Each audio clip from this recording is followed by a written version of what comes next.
အားလုံးပဲမင်္ဂလာပါလို့နှုတ်ဆက်နေတာကတော့ Studio One မြန်မာပဲဖြစ်ပါတယ်ဗျကျွန်တော်ဒီနေ့တင်ဆက်ပေးသွားမှာကတော့ Marvel Zombie ရဲ့ Part 2ပဲဖြစ်ပါတယ်စကားတကားလုံးကိုကြည့်ကျင်တဲ့သူဒါမှမဟုတ် spoiler မမိကျင်တဲ့သူကတော့ကျွန်တော်ရဲ့ description မှာ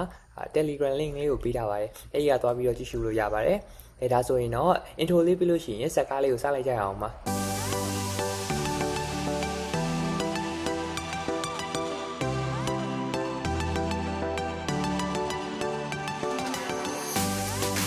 ပြပိုင်းရဲ့စမှာတော့ zombie ကဘေးစားဖြစ်ချိန် San Francisco မြို့ကိုပြထားပါတယ်။အဲ့ဒီမှာတော့ရှမ်းညီနဲ့သူ့တငယ်ချင်း KD တို့တွေ့ရမှာဖြစ်ပါတယ်။သူတို့ကအနေအကြားကနေလွတ်မြောက်အောင်ပြေးနေရပါတယ်။ရှမ်းညီရဲ့ဖခင်ဖြစ်တဲ့ Terran အဖွဲ့စီကောင်းဆောင်ဝမ်ဝူကလည်းသူတို့ကိုကယ်တင်ပေးခဲ့ပါတယ်။ဒါပေမဲ့ရှမ်းညီကတိုက်ပွဲတစ်ခုမှာကူးစက်ခံလိုက်ရတဲ့အတွက်ဝမ်ဝူကချက်ချင်းပဲသူ့ရဲ့လက်ဆွဲခွင်းကိုသူ့သားစီလွှဲပြောင်းပေးလိုက်ပါတယ်။ပြီးတော့ဗိုင်းရပ်ကူးစက်မှုကိုယာယီထိန်းချုပ်နိုင်အောင်လုပ်ပေးခဲ့ပါတယ်။အဲ့ဒီနောက်မှာတော့ဝမ်ဝူကသူတို့လွတ်မြောက်ဖို့အတွက်ကိုယ့်ကိုယ်စတေးခဲ့ရပါတယ်။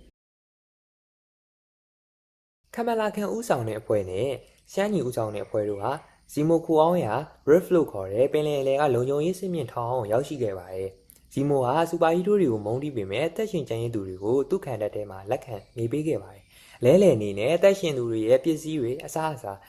ဥပမာအပြင်နွားတွေကိုလိုချင်ခဲ့ပါတယ်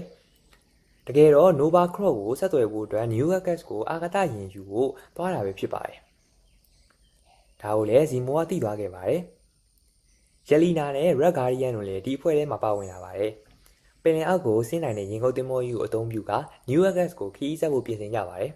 ။ဇီမိုကအမှန်တကယ်တော့လူတွေကိုကယ်တင်ခြင်းစိတ်မရှိဘဲနဲ့ကိုယ်လုံခြုံရေးတပ်တာစဉ်းစားသူဖြစ်ပါတယ်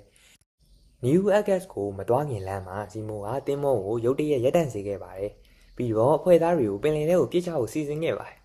ဇီမိုရဲ့အဓိကရည်ရွယ်ချက်ကတော့အဖွဲ့သားတွေကိုဇွန်ဘီနာမော်ဥဆောင်တဲ့ဖုတ်ကောင်စစ်တပ်စီကိုစားစရာဖြစ်ပေးရခါသူ့ကိုယ်သူလုံခြုံစေဖို့ပဲဖြစ်ပါတယ်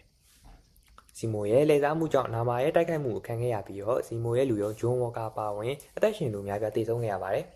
။ဒါမှကတော့နောက်ဆုံးမှာကမ်မလာကန်ကသူ့ရဲ့ပါဝါနဲ့တတ်နိုင်ခဲ့ပါတယ်။တိုက်ခိုက်မှုကြောင့်တင်မောကြီးမြုပ်တော့မဲ့အခြေအနေကိုရောက်သွားပါတယ်။လီနာဟာကျန်တဲ့သူတွေကိုလွတ်မြောက်ရေးရင် escape point နဲ့လွတ်မြောက်ဖို့အတွက်သူမကိုယ်တိုင်တင်မောထဲမှာကျန်ခဲ့ပြီးတော့လွတ်မြောက်ရေးရင်လည်းပတ်နိုင်အောင်စက်ပိုင်းဆိုင်ရာကိုပြင်ဆင်ပေးခဲ့ပါတယ်။ Red Guardian အနေနဲ့ကတော့ဂျယ်လီနာကိုမသွားဖို့တောင်းပန်ခဲ့ပါတယ်။ဂျယ်လီနာကလည်းနောက်ဆုံးမှာကိုစတေးခဲ့ပြီးတော့အဖွဲ့ကိုချိန်မီလွတ်မြောက်စေခဲ့ပါတယ်။ဒီအပိုင်းမှာဆိုရင်တော့ရှမ်းညီရဲ့ Terrence Power ဇီမိုရဲ့မမျှော်လင့်တဲ့တစ္ဆာဖောက်မှုနဲ့ဂျယ်လီနာရဲ့သူရဲကောင်းဆန်တဲ့စတေးမှုတွေဟာပါ1ထက်ပုံမအသက်ဝင်ခဲ့ပြီးတော့